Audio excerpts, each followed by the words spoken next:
Italy প্রবাসী বাংলাদেশি সাংবাদিকদের একমাত্র সংগঠন নন রেসিডেন্ট বাংলাদেশি সাংবাদিক সমিতি ইতালি এনআরবিজার নবনির্বাচিত কার্যকরী পরিষদের কর্মকর্তাদের সংবর্ধনা দিয়েছে ইতালিস্থ বৃহত্তর নোয়াখালী যুব সংঘ। রোমে আয়োজিত এই সংবর্ধনা উপলক্ষে প্রবাসীদের উন্নয়নে যুব সমাজের ভূমিকা শীর্ষক এক মুক্ত আলোচনারও আয়োজন করা হয়।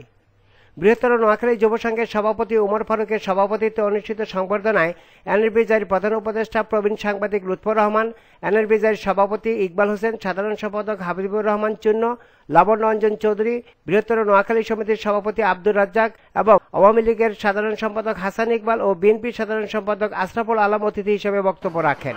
অনুষ্ঠানে যুব সংঘের সাধারণ সম্পাদক নজরুল ইসলাম বাবু সহ অন্যান্য কর্মকর্তারা উপস্থিত ছিলেন। সংবর্ধনা সভায় বলা হয়, যুব সমাজই পারে প্রবাসী বাংলাদেশি কমিউনিটিকে বিদেশিদের মাঝে আরো উজ্জ্বল করে তুলে ধরতে।